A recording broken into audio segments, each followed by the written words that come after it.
it's Katie again from Vending Over Backwards.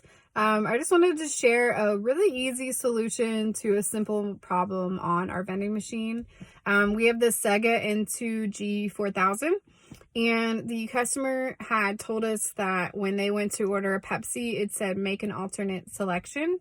However, we had just been there to fill it up, so that wouldn't make sense that it was already out, which can happen. If your drinks are out, then it will say make an alternate selection, but ours wasn't. So I went to investigate, and it was just the typical switch plate not being depressed enough.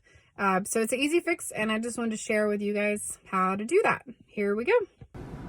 Hello, my Seaga N2G4000 is saying make an alternate selection when I press 403 to get a Pepsi out. This is an easy fix. The switch plate here is not depressed, so what we're gonna do is we're gonna twist the thumb screw here and then pull up this rear divider, which is going to make the Pepsi cans press the switch plate down, and then your problem will be solved.